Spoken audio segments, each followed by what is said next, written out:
ہر ہفتے میراج بیان کیا ہے. حضرت اما عائشہ صدیقہ کہتی ہیں المجموع کبیر طبرانی کی حدیث نمبر 12 ہے. وہ ارشاد فرماتی ہیں میں گھر میں بیٹھی ہوں, میرا شوہر نامدار حضرت محمد رسول اللہ صلی اللہ تعالی علیہ وسلم بھی بیٹھے ہوئے ہیں, میرے ابا حضور حضرت ابو بکر صدیق بھی وہیں پر بیٹھے ہوئے ہیں. عائشہ صدیقہ کہتی ہیں وہ کون عائشہ ہے؟ تمام عورتوں میں سب سے بڑی مفتیہ کا نام عائشہ صدیقہ ہے, سب سے بڑی محقق کا نام عائشہ صدیقہ کا ہے. اور سنیے صحابہ کا جب مسئلہ حل نہیں ہوتا تھا, مسئلہ لے کر کے امی عائشہ کے پاس آتے تھے اور امی عائشہ پلک جھپکنے میں مسئلے کا جواب بتایا کرتی تھی.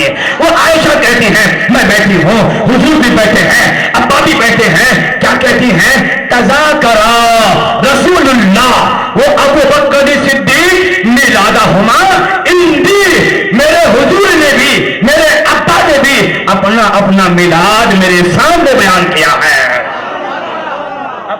میرے سامنے اپنا اپنا میلاد بیان فرمایا ہے. تم کہتے ہو حضور نے میلاد نہیں بیان کیا, ارے دلیل کیا چاہتے ہو؟ میرے حضور کی پیاری بیوی ہم سب مومنوں کی ماں کہتی ہیں کہ حضور نے اپنی زبان سے میرے سامنے اپنا میلاد بیان کیا ہے. اب جانتے ہیں ایک تو نہیں, آج سینکڑوں حدیث کی کتابیں اٹھا لیجئے, ہر حدیث کی کتاب میں تقریباً یہ حدیث پاک موجود ہے. غزوہ تبوک کے موقع پر جب واپسی ہو رہی تھی 30,000 کا صحابہ اکرام کا مجمع تھا.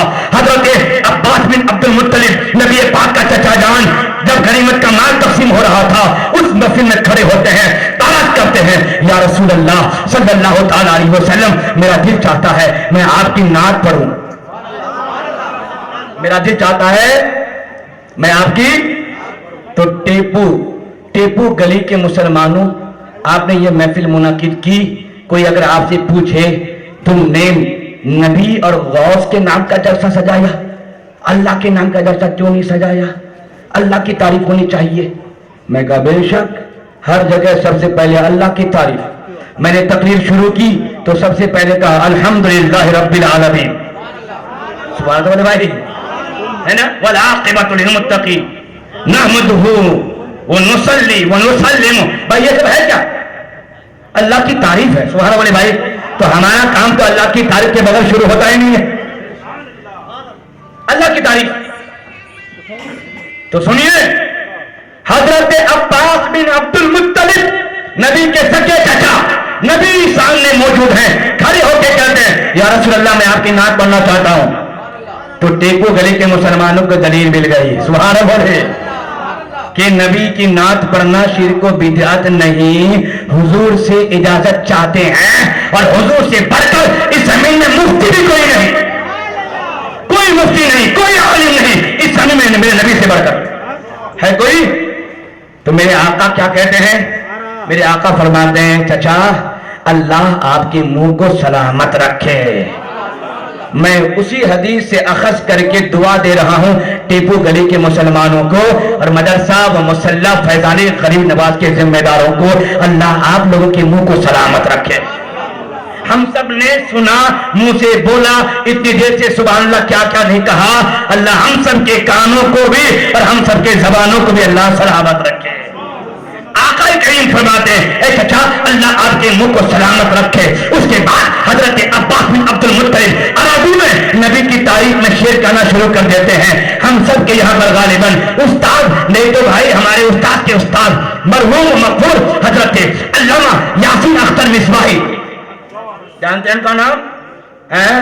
رئیس التحریر, رئیس القلم, آبروِ تحریر, آبروِ قلم, سبحان اللہ بولے, جن پر فن مضمون نگاری کو نازا تھا وہ ہے علامہ یاسین اختر مصباحی رحمت اللہ تعالی علیہ. کئی مہینے پہلے جن کا انتقال ہوا, انہوں نے ایک کتاب عربی میں لکھی ہے المدیح النبوی. یہ کتاب عربک لٹریچر کو اسٹرانگ کرنے کے لیے ہمارے مدرسوں میں درجہ خامسہ کے بچوں کو پڑھاتے ہیں.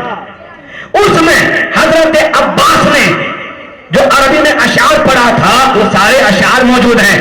وقت کم ہے اور مجھے بیل بھی مل چکی ہے, اشارہ بھی مل چکا ہے, اس لیے میں خالی ایک شعر کا ترجمہ سنا دیتا